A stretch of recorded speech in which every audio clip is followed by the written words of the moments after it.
আকৌ কাইপৰ চৰ্চাত লাগিছে প্ৰদেশ কংগ্ৰেছৰ সভাপতি ভূপেন বৰাই ৰাজ্যসভাত ব্যৰ্থ হোৱাৰ পাছত এতিয়া কবিতা লিখাত মগ্ন হৈছে প্ৰদেশ কংগ্ৰেছৰ সভাপতিগৰাকী ফায়াৰ ব্ৰিগেডৰ সফলতাৰ পাছত ভূপেন বৰাৰ নতুন কবিতা ৰাজসভাত কিছু কথা বৰ্ণনা কৰা হৈছে যি কথাৰ মাজেৰে ৰাজ্যসভাৰ সাম্প্ৰতিক সময়ত হোৱা নিৰ্বাচনৰ সবিশেষ ছবি হয়তো দাঙি ধৰিবলৈ চেষ্টা চলাইছে ভূপেন বৰাই আহক চাওঁ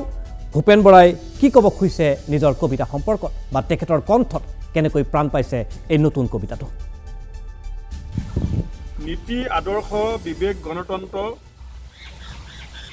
ধৰ্মনিৰপেক্ষতা কেৱল শব্দৰ মালা CID ED NIA কাণ্ডত উঠি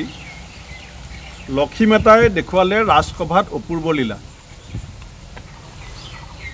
ধোৱা তুলসীৰ পাত হৈ ৰ'ল ক্ৰেতা আৰু বিক্ৰেতা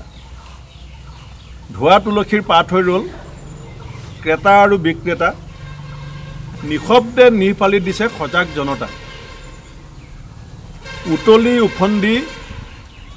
উতলি উফন্দি ঢৌ খেলি মাৰ যায় খবৰৰ দাতা প্ৰথমতে কথা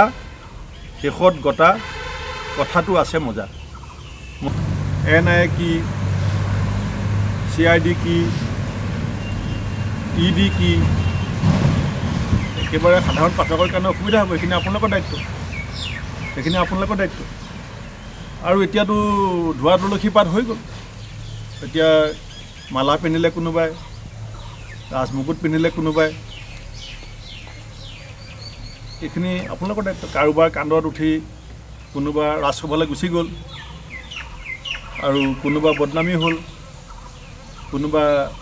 বাবা পালে গতিকে এইখিনি সবেই